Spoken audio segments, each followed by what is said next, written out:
How do you feel about Brother Tate becoming a Muslim now? How do I feel about him becoming a Muslim? Disappointed. Tate's a genius, yeah? He's a very clever man. And what he's doing now, he's always done. Yeah, he's tried it with multiple different... So Top G, he had Mr. Plenty before that. Have you seen his rap song? Yeah, it's awful. Oh, bruv. Yeah. Like, I've done some fuck-ups in my life, man. I wanted this on the podcast. Say, bruv, I've fucked up sometimes, man, but what the fuck? But, so Tate... Everything he says, so it's like Katie Hopkins. Oh, do you know each other personally, right? I know Tate. Yeah, right. Yeah. Tate's from Luton. I know him. I've been out to. I went out to Romania. I went out there in 2017. Spent a few days out with him. But he's a very. And Tate's mentor is a man called Amir, a Muslim man, Bosnian Special Forces from Storm Gym. Tommy Robinson, a well-known British activist, is vocal about the perceived threat of radical Islam to Europe. He believes that Europe is ignoring the dangers posed by radical Islamic ideologies. In this video, we will explore Robinson's arguments and his call for Europe to recognise and address these threats. Tommy Robinson, whose real name is Stephen Yaxley-Lennon, is a controversial figure in British politics. He founded the English Defence League, EDL, a group known for its strong stance against radical Islam. Robinson has been involved in numerous protests and has faced legal issues due to his activism. Despite this, he remains a significant voice in the debate over Islam in Europe. Would you have a ban, like Donald Trump suggested in America, would you have a ban on Muslims entering the country, new Muslims trying to have a home in this country? I believe we need to protect the British public right now. So what's the answer to the question? British Muslims? Yeah, we need. Yeah, the British public. I didn't say British non-Muslim public. Right. I said the British public. We've had What would you ban? We've had Tommy, three you're a terror straight attacks. talker. Children are being killed. Yes, we all know what's been happening. Yes, I would. I would stop. You would ban all Muslims? I would temporarily halt Muslim immigration to this country until we get a grip of the problem. I differentiate Muslims from Islam. Right. Okay? But what you don't do... differentiate Muslims Muslims are people. Islam is an idea. Yeah. Islam's an idea. A bad idea. And Islam is a Muslims faith. follow. No, it's an idea. It's a faith. It's an idea that you can change your mind. No, it's a faith. Like Christianity. Like Scientology. Like all faiths. Like it's a religion, it's a faith. Like Scientology? So, Tommy, it's an ideology. If you're saying that the problem is with Islam, are you accepting that you're Islamophobic? Because there are 100 verses in this... Yes or no? Okay. Are you Islamophobic? There's no such word as Islamophobia. Phobia is an irrational fear. It's not irrational to fear these things. Now, if I hold this book up and say, there will never be peace on this earth so long as we have this book, it's a violent and cursed book. That's Can I tell you who said that? Can I tell you who said that? You put the Sir William Gladstone Right, you said wouldn't that. do that with... Sir William Gladstone Would you do that with the Bible? Show some respect. Show some respect. Show some respect. Have you read this book? For people... Have you read this book? There are over a billion people... There are 100 verses in this book that incite violence and murder against us. Show some damn respect for people's religious beliefs, right? I should show some respect for a book that incites murder against me and put it down. And calls me... This calls me an animal. No, I won't put it down. Sir William Gladstone held this book above his head in Parliament and he said there will never be peace on this earth so long as we have this book. It's a violent and cursed book. Was Sir William Gladstone, who we have statues across our capital C, was he a bigot or an Islamophobe? See, now Winston Churchill... You're sounding like a complete lunatic. Churchill... No, I'm quoting some of the best leaders in this country. You're sounding like a bigoted lunatic. No, I'm not. Somebody that basically... You are an Islamophobe who hates Islam. No, I don't You basically think all Muslims are to blame. No. We've seen you on video saying it. And what you're doing now is deliberately inflammatory. It is deliberately poisonous. How's this inflammatory? And you are having the complete opposite effect to the one that you say you have. William Gladstone. You are stirring up hatred. You are abusing people's religion. You're abusing their faith. And you're being a complete disgrace. What do you know about the Prophet Muhammad? We've established nothing. You are ignorant. I know that you're deliberately insulting people. What do you know about the Prophet? How am I insulting people? Who have deeply held religious beliefs. And if you flouncing the Quran around in your hand in that disgraceful manner is outrageous. This book is the reason we're in such a mess. No. That's a reality. No, we're in this mess because people take Islam, they are terrorists, and they abuse the nature of Islam and the wording of Islam, and they perpetrate evil, and it is completely wrong. For you to try and claim that the vast majority of Muslims, who are decent, law-abiding people, to try and abuse and mock their faith and their holy book is an outrage. Their holy book. When you talk, okay, so when the sacred months are past, slay the non-Muslims wherever you find them and take them captive and besiege them and prepare for them in ambush. Who's slaying who? Robinson argues that radical Islam poses a significant threat to European values and and security. He points to terrorist attacks in cities like London, Paris and Brussels as evidence. Robinson believes these attacks are not isolated incidents, but part of a broader pattern of violence linked to radical Islamic ideologies. Robinson often cites statistics to support his claims. For instance, he highlights the number of terrorist attacks committed by individuals with extremist Islamic beliefs. He points to incidents like the 2015 Paris attacks, the 2016 Brussels bombings, and the 2017 Manchester Arena bombing. Robinson believes these events demonstrate the growing threat of radical Islam in Europe. Robinson criticises certain Muslim communities in Europe. After 2 years below the radar, he's back, promoting a new movement in the UK against radical Islam. Having left the EDL, the English Defence League, Tommy Robinson now wants to tell the world that the EDL was the wrong way to confront radical Islam. The aggression, the booze, the football hooligan element, he claims, all of it wrong, and the extreme right-wingers. I've gone out there and I felt a little bit ashamed of how we carried ourselves off in England, but at that time it's what was needed. We were young and we were angry. Instead, he says this is the way we go in the UK. 40,000 gathered for a Pegida rally in Dresden. Robinson was on stage there and is now launching Pegida in Britain. You say you want to stop Islamic immigration? Yes. Right. What about building mosques? We need to stop the building of mosques temporarily. The same with the immigration. Look, we'll assess it again in 5 years' time. If we've got to... So 5-year ban on immigration if you're a Muslim, 5-year ban on building mosques. Yes. The majority of people in Britain are concerned with the Islamification of the country. The majority of people are concerned with the effects literal interpretation of Islam is having. But Robinson's now the manager, backstage. So meet the would-be frontman, former British soldier, then fighter with Kurdish forces against the Islamic State, or Daesh, but a wannabe leader who wouldn't give me his surname before the cameras rolled. No leader of any movement that's gone anywhere doesn't give their full name. What's the problem with that? No, I will give my second name in the future. So, what is your second Scott. name? Scott? Yeah. Right, okay, fine, we'll clear that one up. Yeah. That obstacle removed, we got on to what really worries Pegida. And it's very important the truth gets out there. That's the most important thing. What is the truth then that we're missing here? What's the big truth? The big truth is what's going on around the country. Yeah, what is it? With girls getting groomed. Okay, these are facts. Okay, girls getting groomed, what else? The youth getting radicalised within Islam. There's so many things, you know. Well, that's two. Okay. Just all stuff to do, you know. Well, what? I mean, you say there's a problem. When I ask you what it is, you can't tell me. Right. With radical Islam, what I've seen in obviously Iraq and stuff like that. If we were to get to that stage, like I said, that's my main concern. Okay. Iraq was run by a tyrant on an industrial scale. Going to go down that road? That's preposterous. Yeah, but this is exactly it. This is the thought process of people, that people think, oh yeah, that's just how it is. What do we wait until it gets that bad? No, it's best to prevent what's going on, you know.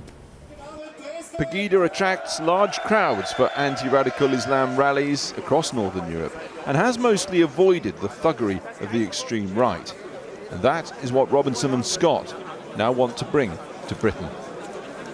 For resisting assimilation, he argues that some communities create parallel societies adhering to Sharia law instead of integrating into Western legal and cultural frameworks. Robinson believes this resistance to assimilation contributes to social tensions and hinders community cohesion. According to Robinson, the presence of radical Islamic ideologies leads to cultural clashes. He points to issues like forced marriages, honour-based violence, and female genital mutilation, FGM, as practices that contradict European values. Robinson argues that these practices are prevalent in some Muslim communities and need to be addressed urgently. Robinson is a strong advocate for free speech. He criticises what he sees as political correctness that prevents open discussion about radical Islam. Robinson believes that fear of being labelled Islamophobic stifles necessary conversations. He argues that free speech should include the right to criticise all religions, including Islam.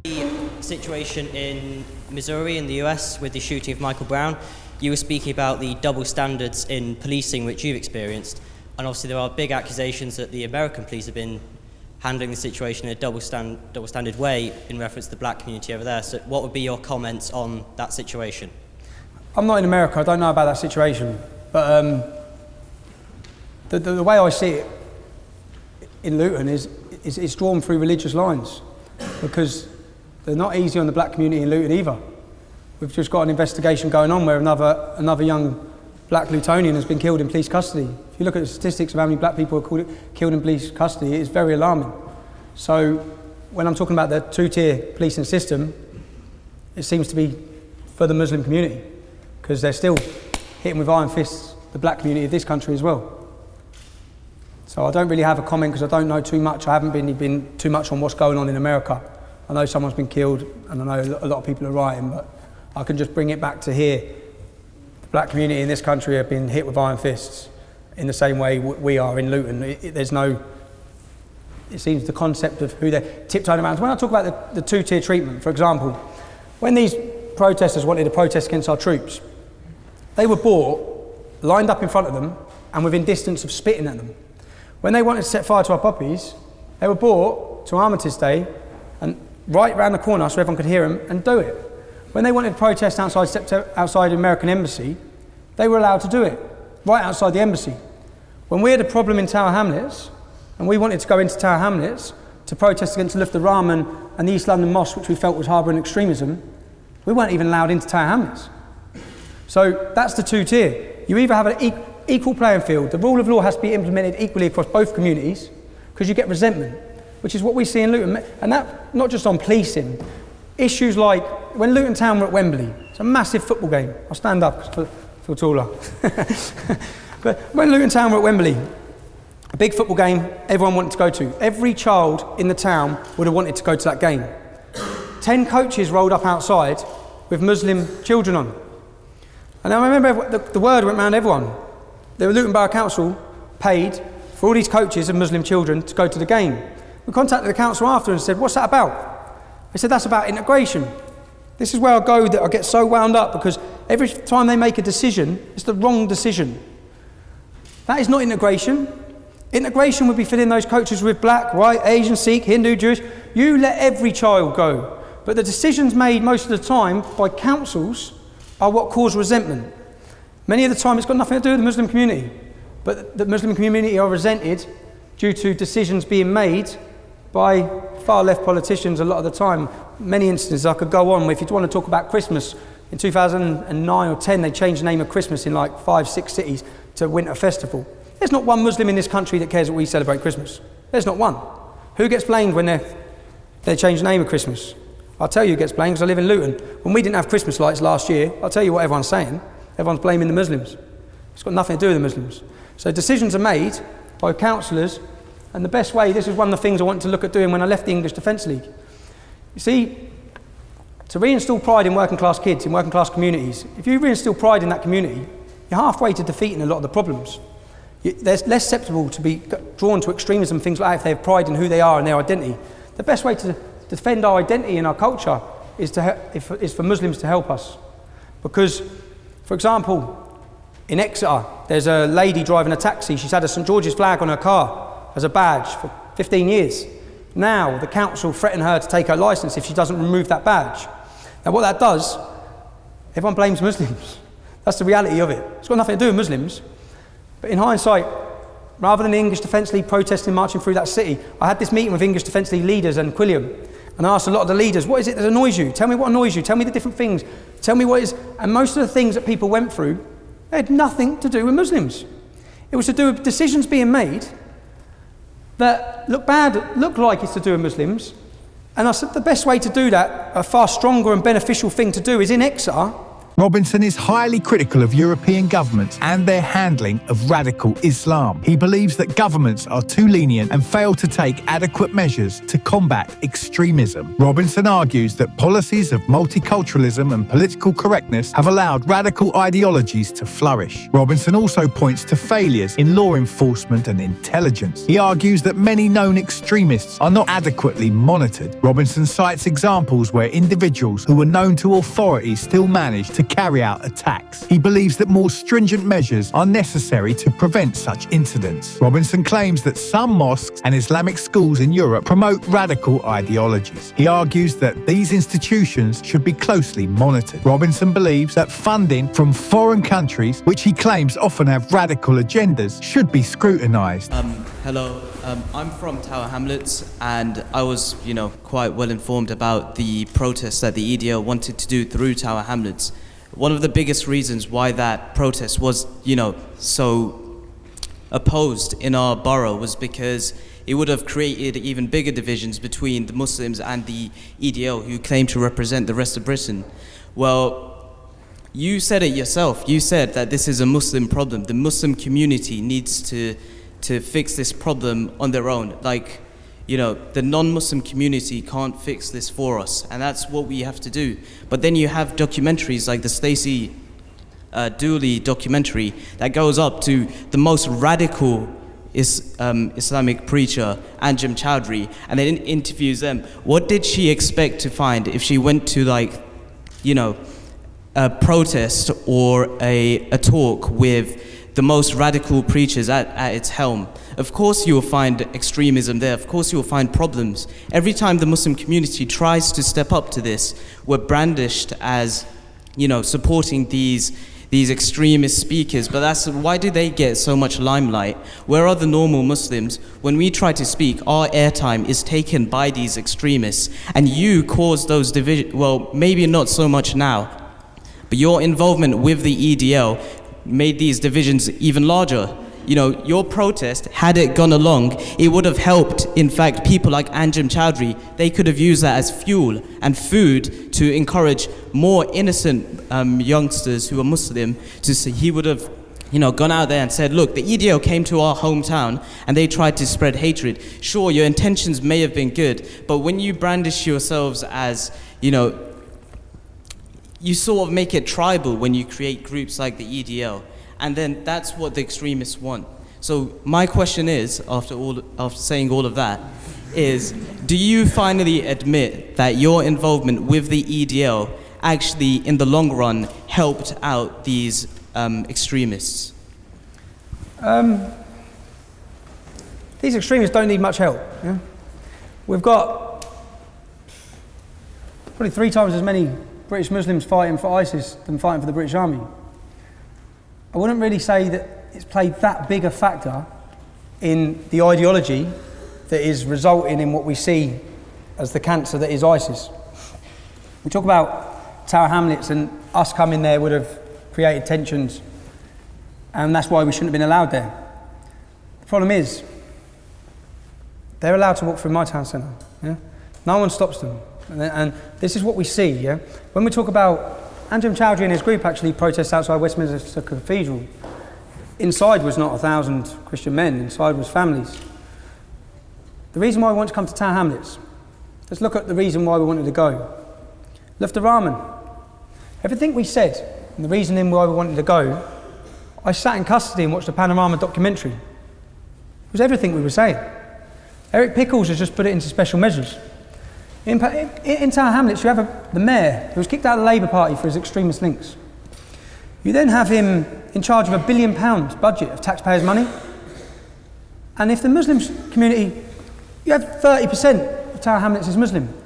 The entire mayor and his committee are Muslim. It's not representative at all.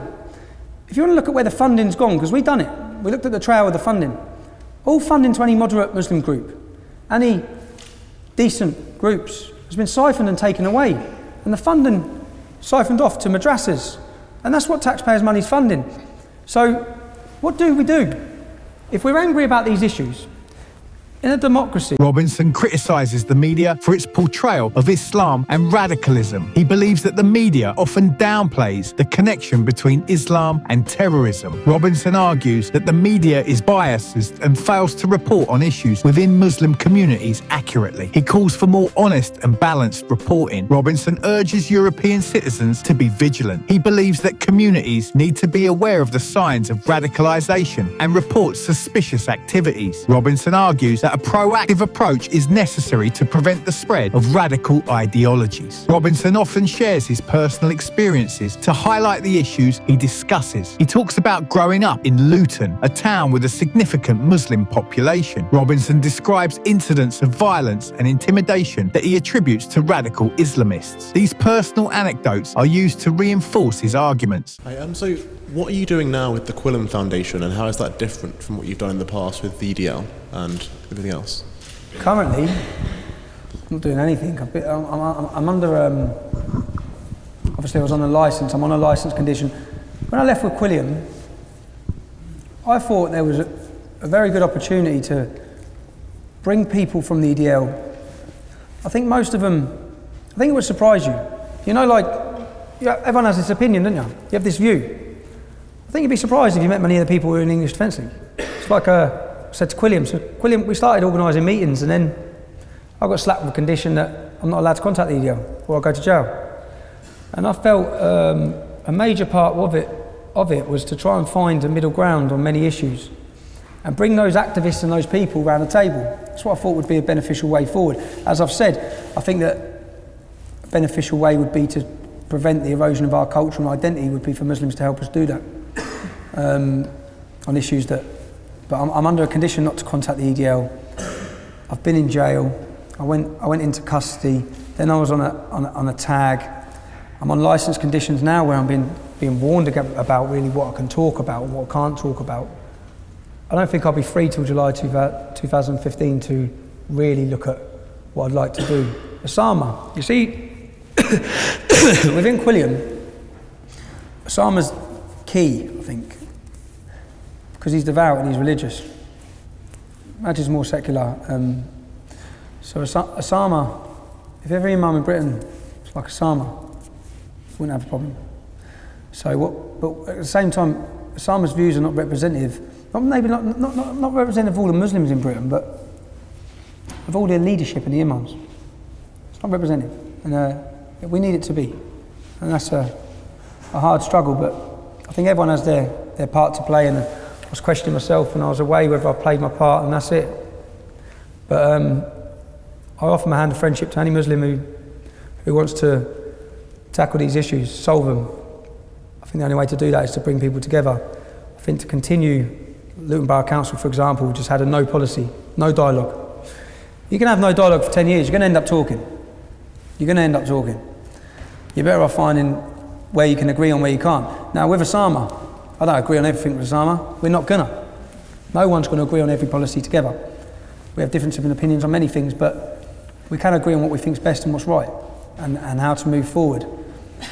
As I said, I'm really waiting until July 2015. That's what I've got to do. I'm going to plug my book here, so I'm writing a book, and I'm going to tell everything that's gone on, tell the truth, and because there's a lot that hasn't been told. Robinson's views and methods have attracted significant criticism. Many accuse him of promoting hatred and division. Critics argue that his rhetoric fuels Islamophobia and alienates Muslim communities. Robinson, however, insists that his fight is against radical ideologies, not the religion of Islam as a whole. Robinson's activism has led to numerous legal issues. He has been arrested multiple times and has served prison sentences. His supporters view him as a martyr for free speech, while his detractors see him as a provocateur. Despite his legal troubles, Robinson remains a prominent figure in the debate over Islam in Europe. Robinson has a significant following, particularly among those who share his concerns about radical Islam. However, he also faces strong opposition from various quarters. Many human rights organisations and advocacy groups criticise his methods and message. The division in opinion about Robinson reflects the broader debate on Islam